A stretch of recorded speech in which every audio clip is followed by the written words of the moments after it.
It was the panic of 1907. Wall Street was crowded from the Washington statue to Trinity Church. 3,000 people had crammed the streets, desperately trying to get their money out of the failing banks. President Teddy Roosevelt was under pressure to take drastic action and was forced to ask for the help of a man he despised, J.P. Morgan. But this powerful banker had his own ideas as he watched the panic from the windows of his towering office. In November of 1910, the heads of the most powerful banking institutions in America boarded a private railroad car in New Jersey for a 1,000-mile journey to Jekyll Island in Georgia. The bankers were told to come to the station separately and not to acknowledge each other in public. Even after boarding the private car, they were told to address each other by first names only. It was important that no one, not even the servants on board the train, be allowed to know their last names. The destination was Jekyll Island, a private retreat for multimillionaires, away from reporters and prying eyes. The purpose was to participate in one of the most clandestine meetings in all history. Secrecy was so important that the regular staff had been replaced by temporary servants who would be unlikely to recognize the faces of these men. Now, at last, 10 days at Jekyll Island reveals what went on at that secret meeting and how it changed America forever. 10 days at Jekyll Island literally were 10 days that shook the world.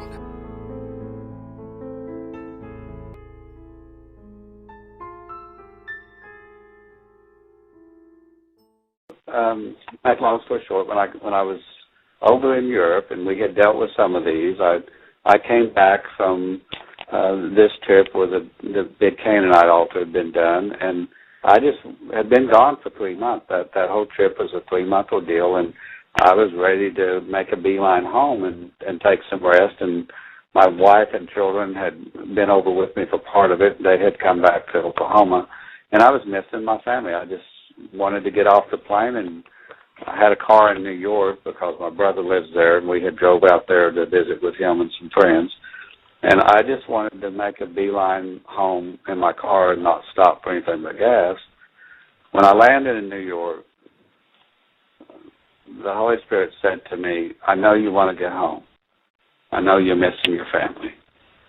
But I need you to do one more thing before you go. And he said, the timing is important. Before you go back to Oklahoma, go down to Jekyll Island, Georgia.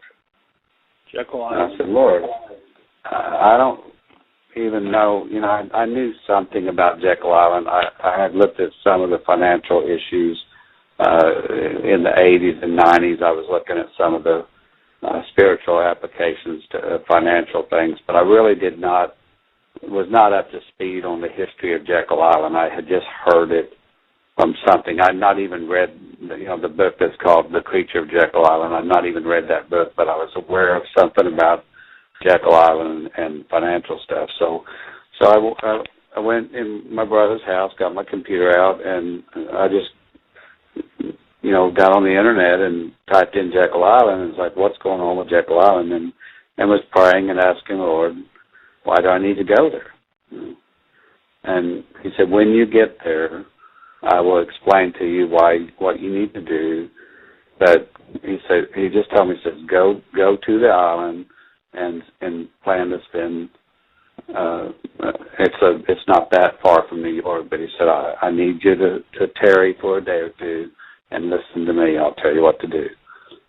So I discovered when I got online that the Jekyll Island Club, which was this historical,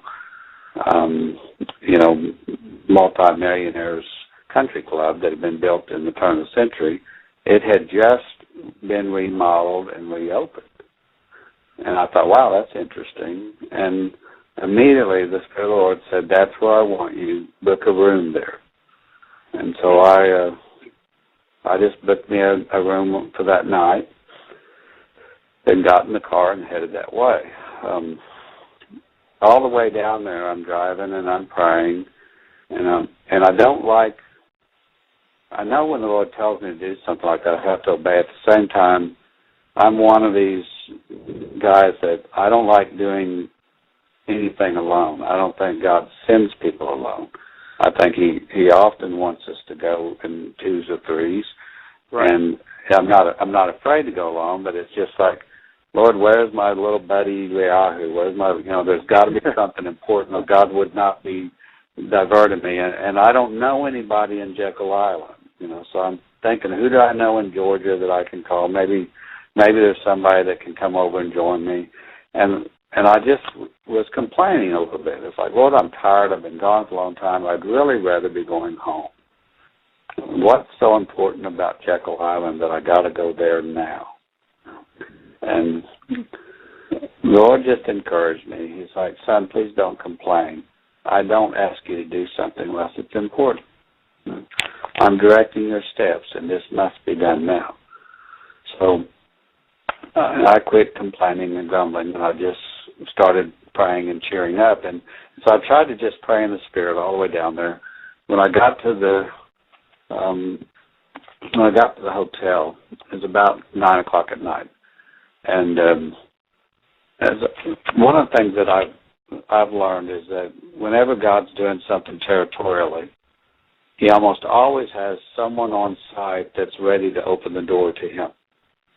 Mm-hmm. I call them gatekeepers. In Chronicles, David ordained 4,000 gatekeepers as king, and we need to understand that anointing a little better. That's another story. But I often come into a place, if it's the first time I'm there, and I'm asking the Lord, connect me up with who you already know or who you got your hand on that's able to open the door to your spirit and what you want to do.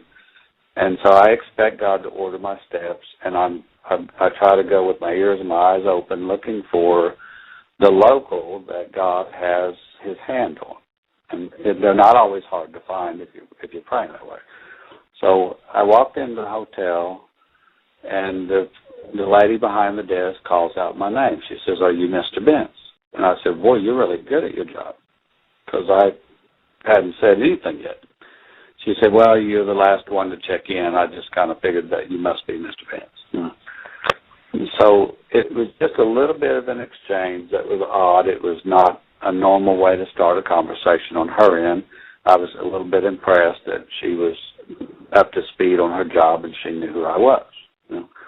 So I asked her, I said, do you like look at all the names? How did you know I was the only one left? And she said, well, I was actually here last night when you booked your reservation. I assigned you your room last night.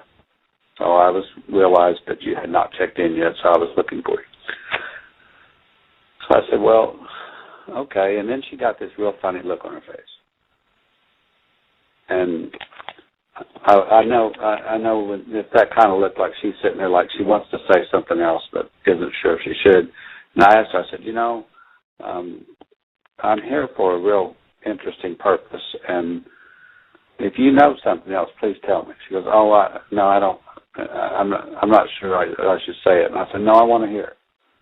So I looked at her and I said, look, I'm a spiritual man, and I believe God's doing something with me, and I need to be here, but I don't know why I'm here. So I looked at her and says, you work here. You live in this area. Why am I here? And she said, well, I did hear something really strange when I booked your reservation, but I don't have that kind of experience very often, so it's uncomfortable for me to say it. I said, well, please tell me just whatever you know. Don't worry about it. I experience this kind of stuff all the time. She said, well, I was sitting in the office and I was booking the reservations, and when your reservation came in over the internet, I assigned you your room. I said, well, that's not unusual. So what did you do? What made that different? She said, well, I heard this voice inside me, and that's never happened to me before. I said, what did you hear? She said, I heard this voice said, he's an ambassador. I'm sending him. Give him the presidential suite. And she looked at me. She says, are you a real ambassador that's kind of incognito or something? Because I looked up your name, and you're not an ambassador of a country. I said, I kind of laughed. I said, I'm not an ambassador of a nation that you understand, but I was sent by the Lord Jesus. He's the King of Kings and Lord of Lords, And the word ambassador is one that's sent on an errand. I'm representing him.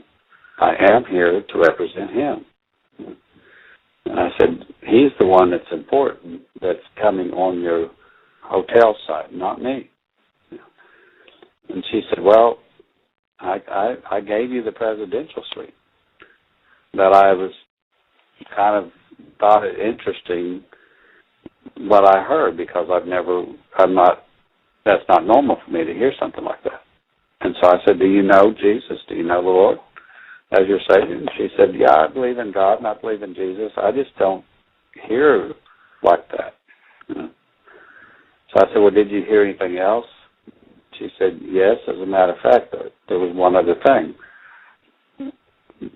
I heard that I needed to give you the presidential suite, that you needed to be here for 2 nights, not 1. So I booked your reservation just like you asked for it, but I've also reserved you for another night. And I did that without pay. I'm applying your payment to both nights. So you're getting the presidential suite for the price of 1 night, for 2 nights. And she said, I heard that I needed to introduce you to the gentleman that is in charge of our museum on the island, and a few others that work here at the hotel that have lived here most of their lives. I said, okay. That sounds like you heard a word from God. And don't ever be afraid of that. Listen to his voice and let him lead and guide your steps. And thank you very much for telling me. This is going to be fun. We're going to figure out what he wants to do. And I had no idea that it would relate to some of the other things, but I just thought that was so much fun. And it was like, one minute I'm feeling alone, another minute it's like God's already got somebody on site that's hearing him and obeying him. Even though it was her first time to have an experience like that, she was obeying what she heard. That's what's critically important when we're doing spiritual warfare. It's not just to run into the battlefield and try to take down the demons, but it's to hear and obey. So anyway, it was 9 o'clock. She texts me in and she tells me, we'll take care of your bag. We'll have the valet park your car. She said, your room includes supper and breakfast, and the restaurant's only open till 10, so if you want to, go right on in there and get you a meal. We'll get your stuff up to your room, and you can go up there in a little bit. And then you need to come down sometime before 10 o'clock and have your breakfast. And so I went in the restaurant and had a good meal and went to my room and got some rest. And the next morning I went down for breakfast, and a different lady was at the desk, but she had a note for me. It said that I had an appointment arranged with the museum director, and that he was blocking out most of the day to spend with me. So I had my breakfast, and then when I went over to meet with him. Again, I'm just there. I don't know personally yet why I'm there. I'm just hearing and obeying what I do know. But I'm rested and I'm well fed and I've been taken good care of, and the presidential suite was fabulous. And it was like, Lord, why did you give me this? I didn't ask for it. I didn't ask for a special VIP treatment. Why are you doing this? So when I asked the lady at the desk, the one that I had met the night before was not there, so I said, this is a pretty nice room, what you guys put me in. And she looked at me, she goes, no one has stayed in that room since 1948. It's been totally remodeled. You're the first guest that actually has stayed in there since it's remodeled. She said, the last person that stayed there was the actual president. And I thought, well, that's interesting. So I'm sitting there just pondering the idea of that, not getting caught up in the luxury of the room, but just thinking, what is it about that room that God was wanting to invade? And thinking it's not about me having a nice king-size bed and some luxury. it's about him coming in and doing something himself. Why did he need the presidential suite? Why does he want to do something in Jekyll Island? And those are the way I'm questioning and praying. So I go meet with the museum gentleman. His name is John, and when I go meet with him, I just introduced myself. I told him a little bit about who I was and what I do. He was not a very spiritual guy, so he respected it, but he just kind of told me right off the bat, you know, I don't really understand prayer and intercession, that kind of stuff. He said, I believe in God, but I'm not very spiritual. And I said, well, that's okay. You're still important.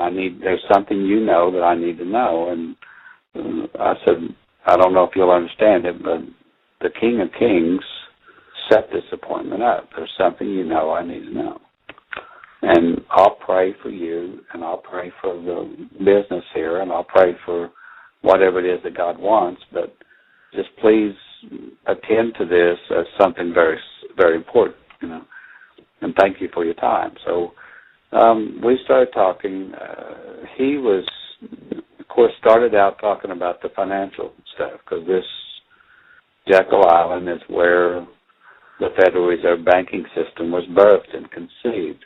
And at one time when it was functioning in the 1900s up to the 20s and 30s, some say 1/3, some say 2/3 of the world's wealth would vacation on that island. Mm-hmm. It was the highest conglomeration of wealth in a single place very often anywhere in the world back in the turn of the century. So it just seems like a little island that's not anything significant at all now, but it's amazing to see the financial side of the history of that spot. And so I'm sitting there looking at some of the things that he's telling, and just thinking about some of the things he's telling me. We went out and walked around, and he showed me some of the cottages that had been restored, and the club itself, and the tennis courts, and you know, they had a pier where the boats would come up, and he's just kind of showing me the grounds, and then we go to the museum. And he's talking a lot about the financial stuff and the guys that built it, and each cottage was, you know, marked and named. Some of them had been restored, some of them didn't exist anymore, but they had like a sign that this is where this one was, and that one was built by J.P. Morgan, that one was Rockefeller's, and you know, that one was just they had each one of them named. Well, they're all kind of native names, and then they're all, you know, got some kind of plaque on who the financial mogul was that had built them.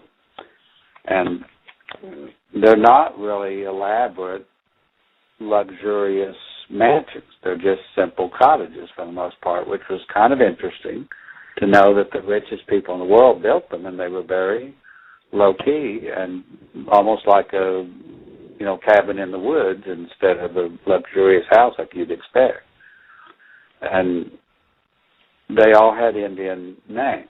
So I started asking him about the Indian history of the island, and he lit up. He just was like, that's what he really wanted to talk about, because he loved the Indian history.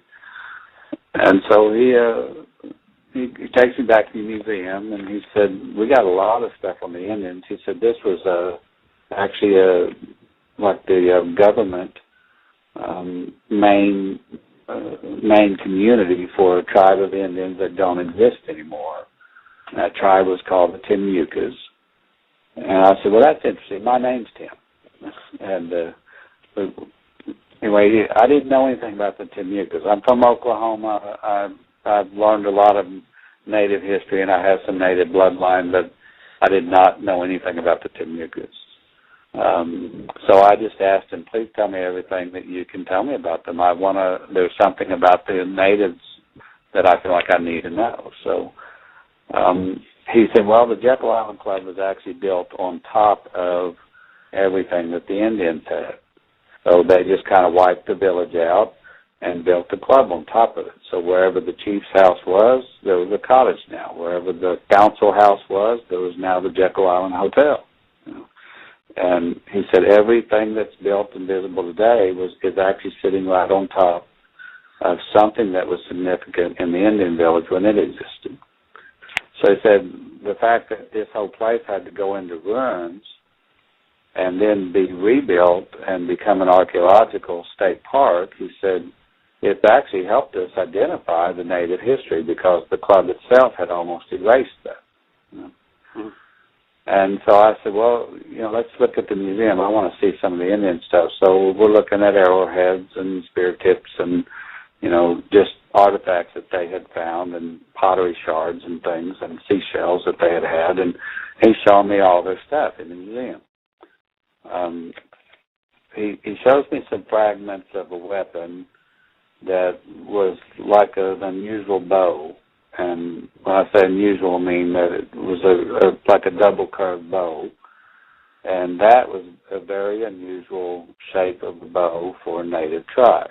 I had never seen that shape before with an American Indian tribe. And I've seen a lot of bows and arrows.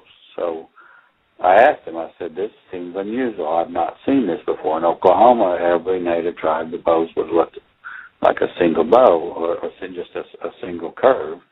I said, this is quite extraordinary, especially as far back as this tribe was. So he said, yeah, we found a lot of weapon-type artifacts that we've not seen with other tribes. And I said, well, how do you know these were Native Americans? Maybe they were from somewhere else. He said, oh, no, they were the Timia because they're well established along the Florida and Georgia coast, and he said we got a lot of stuff in 3 or 4 states about them, and they were quite prolific at one time. So he said, we know they're Native Americans. I said, well, all right, what else you got? He said, well, we got some skeletons. He said, you want to see the bones? And I said, well, yeah. That sounds, you don't get to see a skeleton very often. I said, are they where we can actually see them, or are they buried? He said, no, they're visible. So they had a burial site that they had been very respectful for when they built the museum. When they found a burial site, they didn't move the bones. They left them where they were, and they just uncovered them to where they were visible, and then they built the museum on top of it. They did basically the same thing with the museum that the Jekyll Island guys had done with their houses. They put a piece of plexiglass over the burial site so you could see it, but they were still trying to respect where the bones were and not move them. And so I'm looking at 4 skeletons of the Timucua chiefs. And they knew they were chiefs just from different things that were buried with them. So all of a sudden I look and I realize, man, these guys are really tall. And I commented to the guy that, how tall are these guys? They look unusually large. And he said, yeah, they're all about 8 or 8.5 foot tall. I was like, well, that doesn't seem like a normal Native American, especially the tribes that I'm familiar with. He said all the Timucuas were unusually tall, even the women.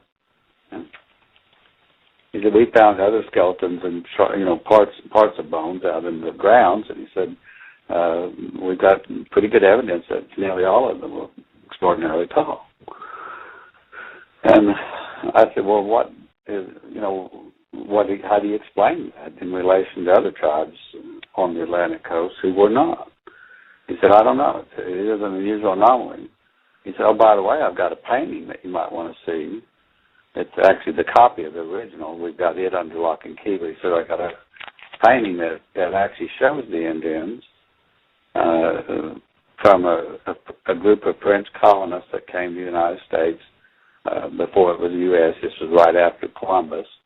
He said that it was the first colony of French folks that came over to try to establish a colony on the coast. And he said they landed in Jekyll Island, and they had some interaction with these Indians, and then they got so appalled by what they saw and witnessed that they fled at night and ended up in San Augustine, Florida, and established that city. So I said, were they the Huguenots who were the French group that established San Augustine? He said, yes. I said, well, I'd like to see that painting then. So he pulls that out. I'm looking at it, and it shows the Indians and all their regalia, and they're dancing around and having some kind of ceremony, and it's got the fire, and it's a typical either they're having a party or they're having a war scene, and it has some things with the weapons. So I said, gosh, this has got some weapons in it that clearly validates the archaeology that they found. And then I see an altar. And I'm going, I don't know of a Native American tribe anywhere in the country. I know some that had log houses or high places or worshipped, nature in some way, or had totem poles or that kind of stuff. But this one has a stone altar, and it looks a whole lot like the one that I had dealt with in the Middle East. And I'm looking at the picture, and I'm going, is this an altar? Is this stone like something they're sacrificing on? Because this guy's holding babies in his hands in this picture.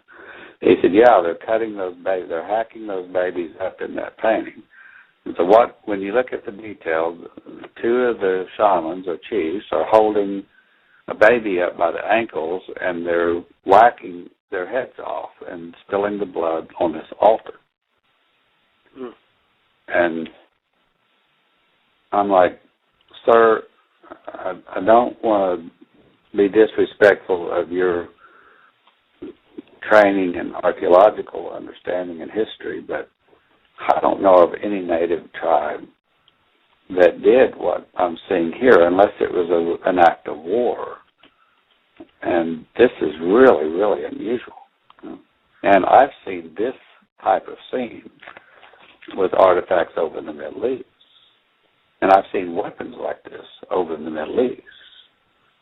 I said, are you sure this is Native Americans and not some kind of colony that came from over there? And he was convinced they were Native. And I said, well, I'd like to show you some things on a few websites that identify artifacts in the Middle East countries, and especially Egypt and Israel and Syria and Jordan area, and some of those spots where there's some of these ancient groups. And I said, this type of altar, this type of religious ceremony, and some of these weapons, I've seen them before over there. Well, he was quite interested in that because he loves Native American history, but he's starting to question, maybe I need to dig into this more. That was his comment. So I said, at that point, then I thought, I believe this is why I'm here. I needed to see this and hear about this. At this point, I'm not that concerned about the financial stuff anymore. I'm wanting to know, where is this altar? And so I asked him, I said, can you take me to this altar? I often pray over these things, and it's very beneficial for the land and for the country and for the people. Can I go to this altar and see it? He said, I can take you to the altar, but you can't see it. And I said, why can't I see it? Is it buried? He said, no, it's not buried, but it has a house built on top of it. I said, who would be crazy enough to build their house on top of a blood sacrifice altar? He said, well, Rockefeller was. So, nice. I just okay, can we go there? And he said, yeah, it's just a short walk. Come on. And we've actually, I'd already walked by it. So he said, I've got the keys. He said, normally nobody can go in. The way these things are set up, they're historical homes now. The state of Georgia owns the park. They lease it out to another group, the hotel, to run, but the houses are maintained on the National Historical Register, and they're part of the state park. So you can't go in any of them without a guided tour or permission, but you can go look in the windows and walk on the porches and walk all around them. And they're set up inside just like they were when they were actually being used back in the 20s and earlier. So we go over there, and he's got the keys, though. So we go into the house, and he takes me into the parlor, and he says, well, I know you're a praying guy, so you probably would like to have a little time to pray. He said, you're standing right on top of the altar right now. This is the room that is built on top of it. he said, I'm just going to go over here and sit down for a few minutes and read the newspaper, and I'll let you pray and do whatever you need to do. Now, this parlor, that's where those guys, J.P. Morgan and all those guys, actually conceived of the Federal Reserve, right? Right over that altar. That's exactly right. It's the room that they were sitting in when they drew up the entire legislation and plan to pass it that became the Federal Reserve Act. Wow. So this was the conception of the Federal Reserve banking system on the parlor sitting on top of a blood sacrifice altar. Where babies were sacrificed. Yes. And so all of a sudden it's like, wow, no wonder our banking system has so much corruption in it, even when people want to do the right thing, you know. No kidding. And so, just being a banker is not an easy job, but it's like, not all of them are bad guys, but it's like, wow. And that was not what our founders set up. That took over. It usurped the authority of the way our founding fathers suggested that we bank as a country. And even the way it was passed had a lot of, things that didn't seem right about it.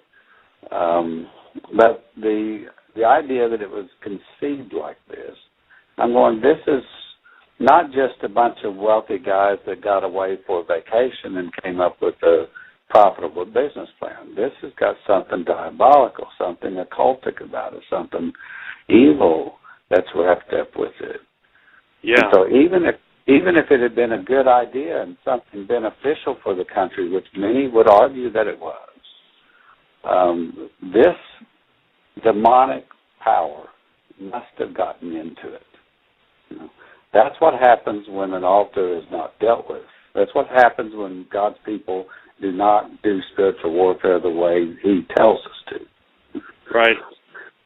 Then we all become subject to it, because they didn't just create a bank, they created a banking system that every one of us have become subject to.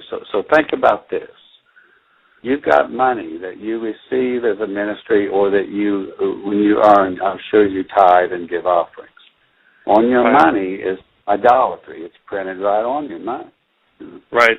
And you're using that money. You're coming into the house of God, and you're laying that idolatrous coin or dollar bill on God's altar and saying, I'm giving you this as an offering. Wow. What if the living, holy God hates it? Wow. We don't have a choice, because we're subject to it. Yeah, it's that's why they call it circulation, because that's exactly what we're doing. We're circulating a talisman that has evil attached to it right from its conception. Is it possible, now I'm not saying thus saith the Lord here, but is it possible that a lot of the financial blessings and a lot of the things that God has promised His people, and that we're supposed to be the head, not the tail, and we're supposed to be, we ought to be running the world in a righteous, holy way, not ruling over people in a mean way, but just bringing wisdom to every single industry. Right. I think it's real possible that the reason why many people in the body of Christ struggle financially, even when they're doing God's perfect will, even when they're walking out their ministries as best they know, is because we're forced to do business with something idolatry, and we must be bringing a stench before God's eyes when we give Him an offering with it. Wow. That's why He says, I don't want your offerings. I want praise. I want worship. I want prayer. It's tough, because everything we do, from eating to living and electricity, everything we do costs money. We're trapped in an evil system. That's what I'm saying, that we've become subject to it against our will. Either we didn't resist and say, no, we don't want that. We didn't elect our representatives to represent us correctly, because they deviated from righteous wisdom when they passed this bill to allow idolatry become the circulated means of exchange. It's, and the fact that we are subject to that says there's something wrong in the land, not just something wrong with our hearts. There's defilement in the land, and then there's defilement in our hearts. And, all right, now, to relate that to Scripture in one way, without deviating too much from the story, because I want to tell you the rest of the altar part, but when I was in Israel the last time, I was studying out with some of the rabbis that I know that passage of Scripture on Jesus turning over the tables.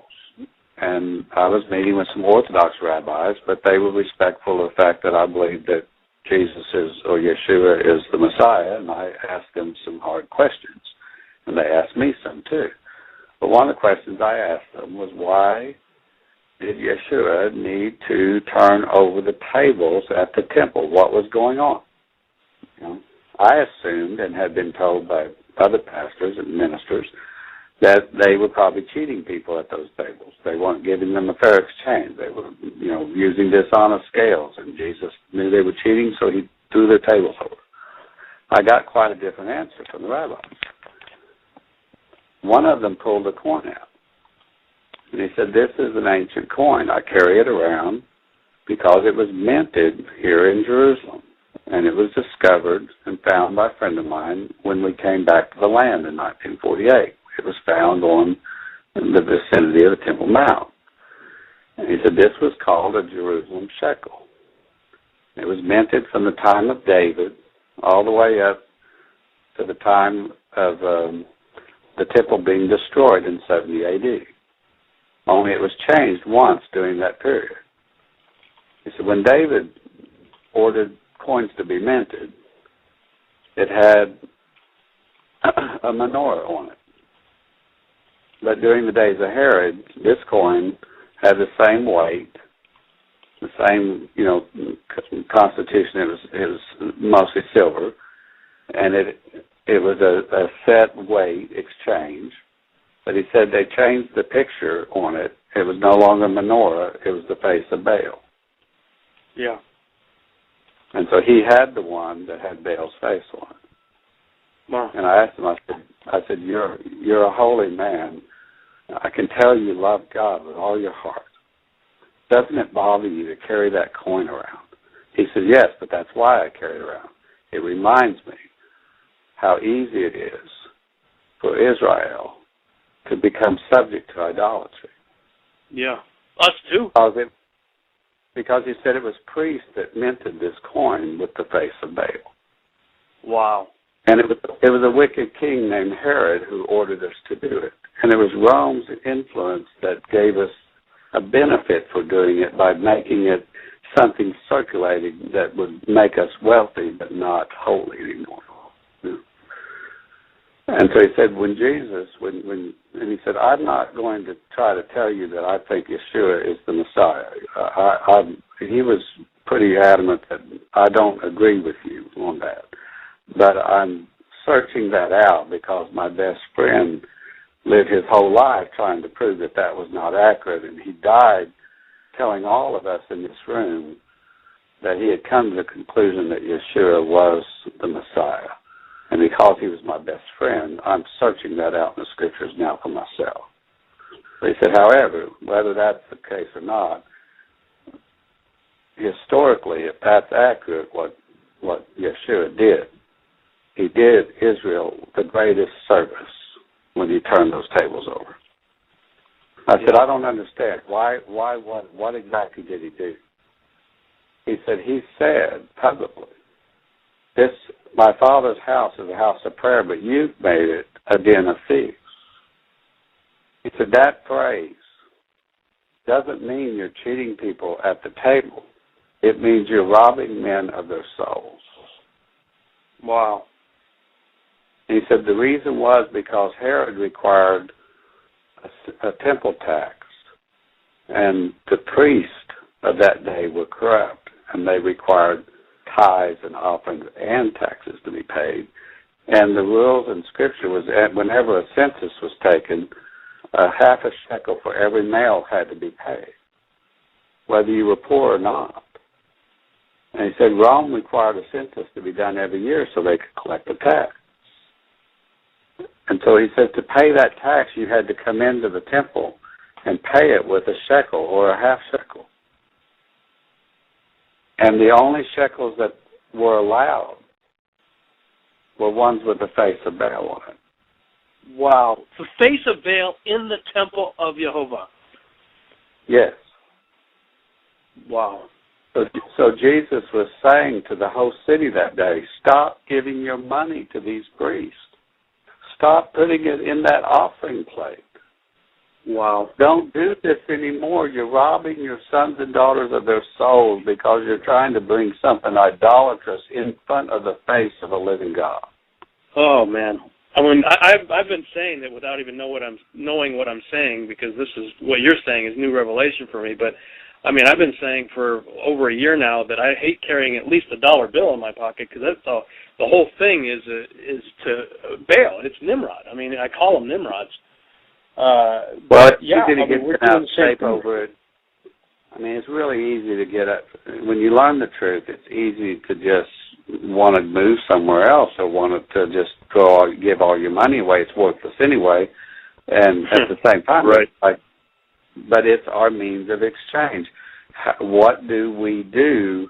You know, I'm thinking about Psalm 11, when the foundations are broken, what do the righteous do?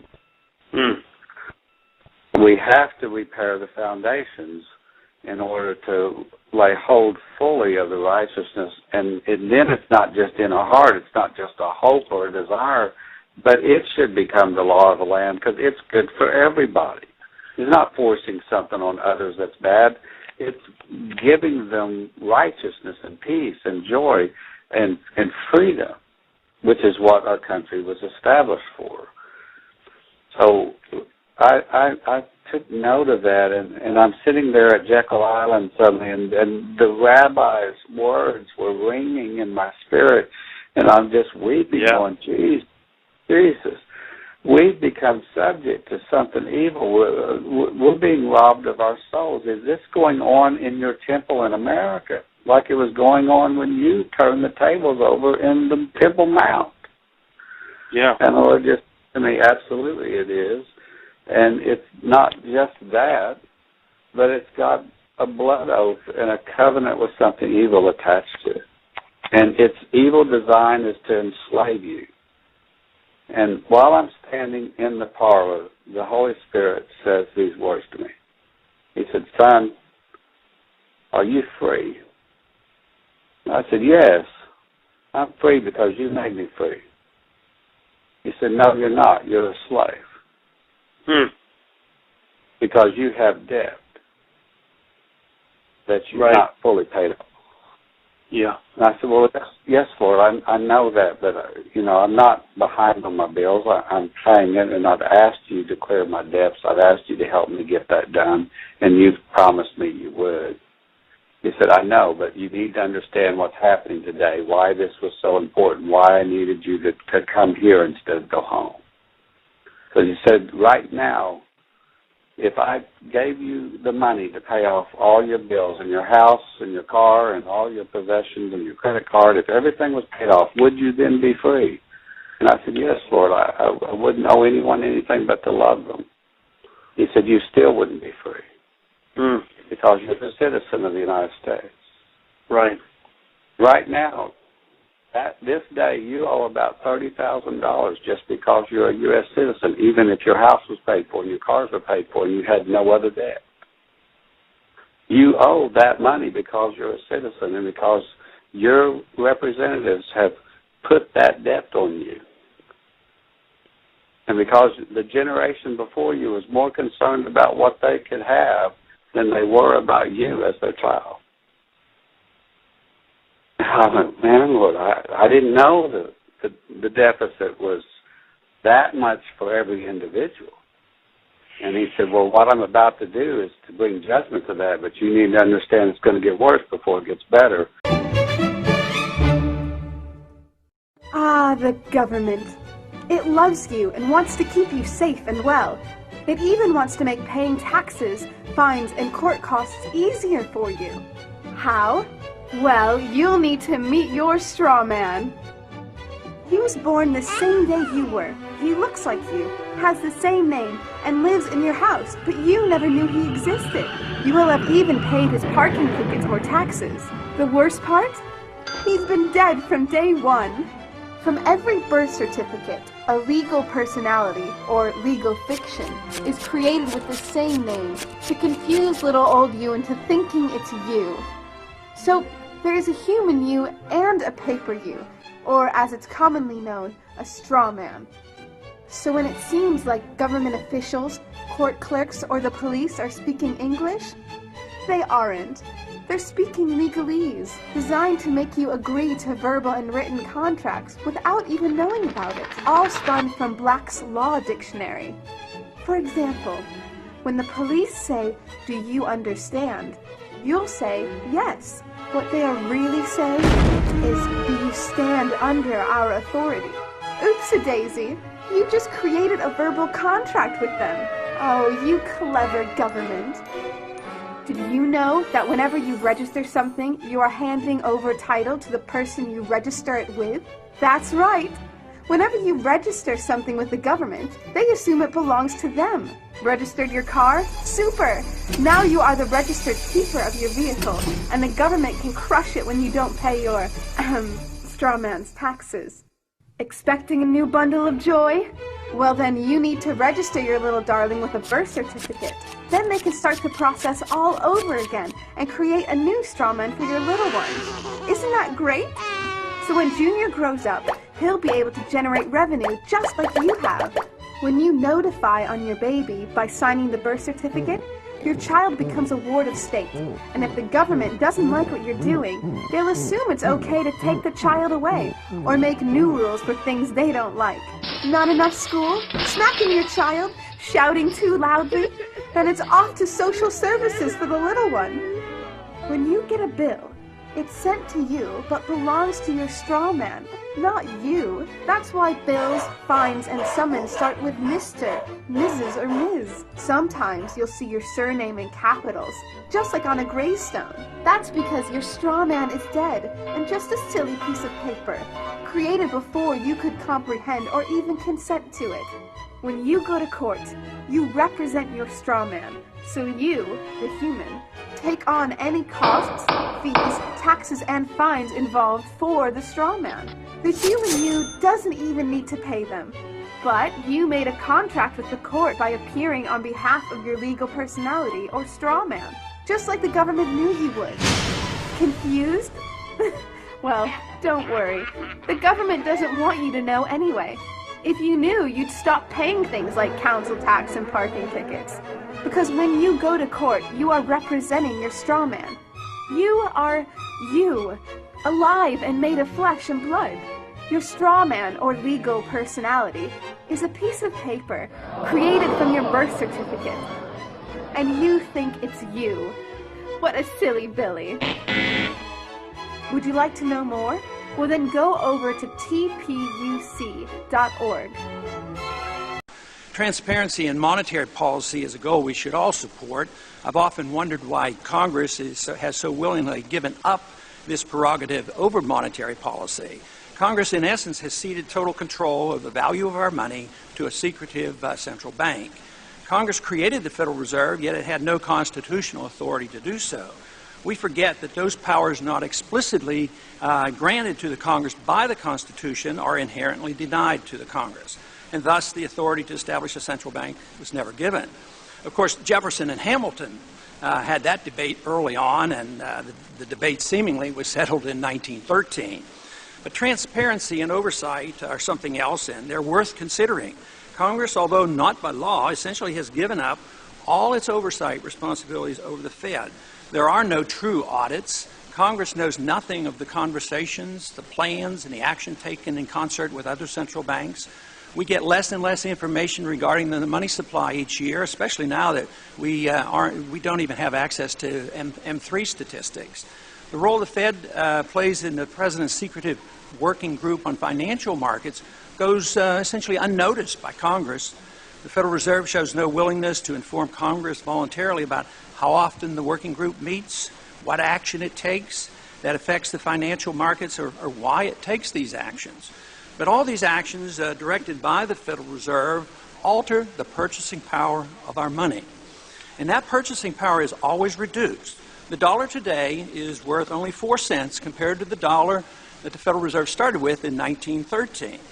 This has significant consequences on our economy and our political stability. What is the proper relationship, what should be the proper relationship between a chairman of the Fed and a president of the United States? Well, first of all, the Federal Reserve is an independent agency, and that means basically that there is no other agency of government which can overrule actions that we take.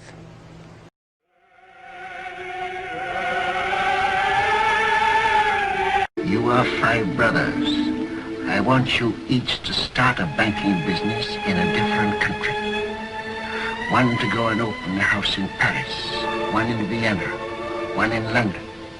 Choose the most important centers, so that when money is to be sent from here to London, let us say, you won't have to risk life and gold. Hampshire, here in Frankfurt, will just send a letter to Nathan in London saying, pay so-and-so, and that will be offset by loans from London to Frankfurt. Understand? Yes. In your day, there will be many wars in Europe. And nations that have money to transport will come to the Rothschilds. Don't talk anymore, the doctor. I'm giving advice to our sons, Mama, that the doctor cannot give. Remember, unity is strength. All your lives you must stand by one another. No one brother must be allowed to fail while another brother succeeds. Your 5 banking houses may cover Europe, but you will be one firm, one family, the Rothschilds. Mr. Jones owned a cotton plantation and many slaves. One day he was talking to the owner of the plantation next to his, and Mr. Jones was lamenting the fact that times were tough. He was having to work his slaves harder than ever, and was having trouble with some of them being disobedient or trying to run away. The other plantation owner said he knew someone who could help. Day 1. One day, Mr. Jones called his slaves together so a man named Mr. Smith could talk to them. Before beginning, Mr. Smith whispered to Mr. Jones, "Whatever I say, do not contradict me or interfere, and I promise you your slave troubles will end." "My name is Mr. Smith," he said to the slaves, "and this may be the happiest day of your lives. From today forward, you will no longer be slaves, but free men."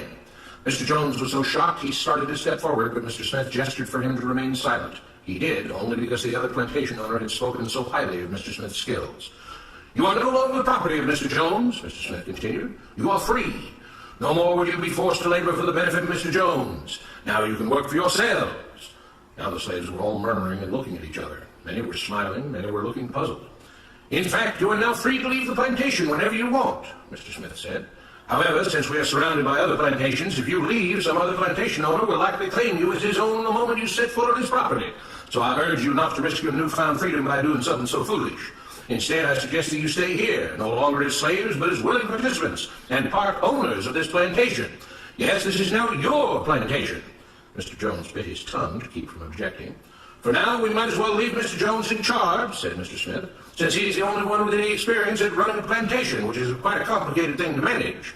But he will no longer be your master, but just another worker on the plantation. In fact, he will now be using his organizational and management skills to serve you.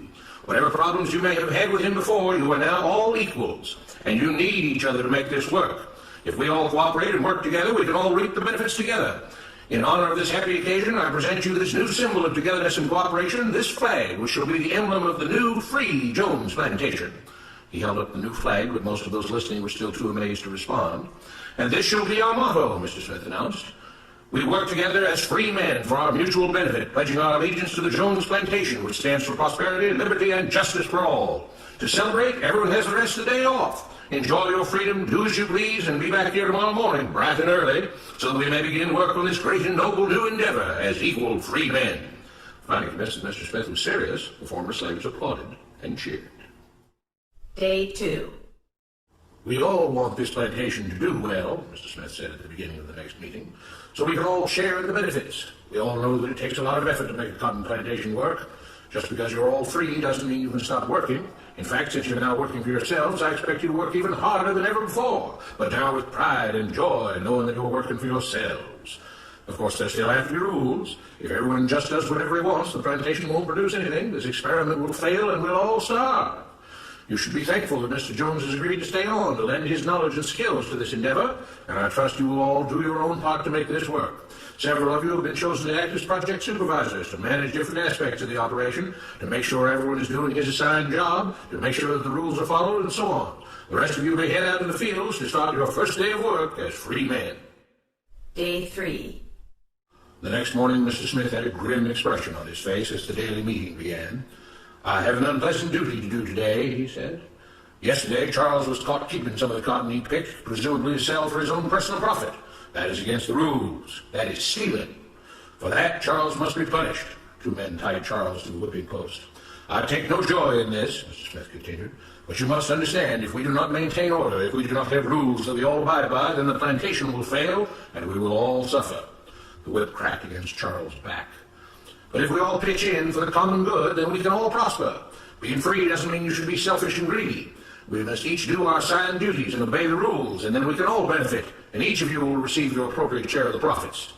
A young man named Samuel stepped forward. But if you and Mr. Jones decide the rules and whip us if we disobey, how is that any different from what we had before? How can you say that? Mr. Smith asked. I'm shocked. You were a slave before, and now you're free. Things still need to be managed and organized by those best qualified to do so. Do you know how to run a plantation, Samuel? Well, no, he answered. But if we're free, why do we get no say in what the rules are and how things work? I'm surprised at your ingratitude, Mr. Smith answered. None of you know how a plantation is run, so you're in no position to be making decisions about how things are done here. You don't seem to appreciate all the things that Mr. Jones provides for you, from protecting you from all the outside threats you know nothing about, those who would come here, capture and enslave you, if not for Mr. Jones' protection, to making sure that you all have food and housing, tools to work with, you're cared for when sick and injured, and so on. There wouldn't be a plantation at all, no cotton to pick, no land to plant and harvest, if not for him. You should be grateful that he's made possible the level of comfort you now have. Your lives would be far worse if not for him. Nevertheless, as free and equal participants in this endeavor, from now on at each meeting, any worker may have 2 minutes to ask questions or voice suggestions or complaints. With that, the workers all seemed satisfied and headed out again to the fields to pick the cotton. Day 4. I have a big announcement, Mr. Smith said as the daily meeting began. Mr. Jones' cousin is here, and not just to visit and see how our project is coming along. It has been decided that from now on, you will be deciding who will manage the plantation. Of course, this job can't be done by just anyone, but every 3 months we will have a special meeting at which all the workers will vote on whether we think Mr. Jones should run the plantation or whether we think his cousin, Mr. Johnson, should run the plantation. That means that ultimately you are in charge because you will be deciding which man you want running things on your behalf. If you don't like the way things are being managed, you now have the power to change it. Amazed and pleased, the workers headed out again to the fields to pick the cotton. Days passed, months passed, a year passed, and the plantation continued to operate as before. Sometimes Mr. Jones was in charge, sometimes Mr. Johnson was in charge, but the day-to-day routine stayed exactly the same. The workers worked hard, long hours every day, and still had little to show for it. Every day the meeting would begin with them all reciting the Jones Plantation motto, "We work together as free men for our mutual benefit, pledging our allegiance to the Jones Plantation, which stands for prosperity, liberty, and justice for all." One day Mr. Smith announced, "Samuel is asked to say a few words this morning, and whatever the rest of us may think of his ideas and opinions, we are all free here, and that means we are all allowed to speak our minds. So, Samuel, you have 2 minutes. Begin." Samuel stepped forward, looking scared. "I was excited when all this started," he began, glancing nervously at Mr. Smith and Mr. Jones. "But don't you all see what's happened here? Nothing's changed. We're all still slaves." There were grumbles of disagreement from the crowd. "They tell us what to do and whip us if we don't. They still make all the rules and punish us if we disobey. They let us make suggestions and complain about things, but they never really change anything. They let us choose between Mr. Jones and Mr. Johnson, but what's the difference? The situation stays the same. We do all of the work and they take as much as they want and decide how much they'll let us keep. They live in luxury, made rich by the cotton we pick. We do all the work and have to build our own huts, grow our own food, and take care of ourselves. They leave us just enough that we don't revolt or run away. This is not freedom. We're all still slaves. They've only changed the words they use, but nothing else has changed. They say we're all free and equal, but we're not. They command and we obey. That's not freedom. That's not equality. They say we're free to leave, but all that means is that we're free to be someone else's slave. Why should we work or obey the rules? We didn't agree to this. They made the system. They forced it on us. They control and rob us and call it freedom. They've deceived you into thinking that being able to choose which slave master you'll work for is the same as being free. It's not. Open your eyes. If you keep what you produce, they call it stealing. When they take what you produce, they call it sharing and fair distribution. Can't you see that this is all your time? Ease up, Samuel, Mr. Smith announced calmly. At his gesture, two supervisors grabbed Samuel by the arms and led him to the whipping post. I'm sorry, Samuel, but you've broken the rules. There are rules against encouraging others not to work and encouraging others to break the rules. You're only hurting all of us with your discontentment and your complaining and your disobedience. The whip fell and Samuel let out a grunt. Without rules, without order, all would be lost. Without law, there would be chaos. We can't just behave as wild animals, each doing whatever he pleases. We must all follow the plan and all do our duty for the betterment of everyone. And those who do not must be punished. The whip fell again and blood flowed freely from Samuel's back. Samuel, it is you who are stealing from the others. When you don't do your assigned work, you are making more work for others. When you disobey the rules, it is you who are endangering the future of everyone else here. You are the thief. You are the criminal. You are the one trying to destroy the arrangement that keeps us all safe and prosperous. At every lash of the whip, the other workers cheered louder and louder, some yelling curses at Samuel. Being spoiled and selfish, you complain about everything, talking as if you're oppressed. But you are the one ruining things. You are the one keeping us from being all we could be. It is your greed and your rebelliousness that is hurting all of us. They all play by the rules, Mr. Smith said, gesturing at the others. What makes you think that you don't have to? You think you're above the law? There were loud yells of agreement as the whip fell again. We must maintain order, Mr. Smith proclaimed, to make this plantation great, to make it so that we can all be happy and prosperous. To have the society we want, there have to be rules. We all have to contribute our fair share to this great endeavor, and we cannot tolerate actions and attitudes that seek to undermine the amazing things that together as free men we have achieved and will continue to achieve. Mr. Jones was smiling as he gave Mr. Smith a pat on the back. The crowd was cheering so loudly that none of them had noticed that Samuel had died.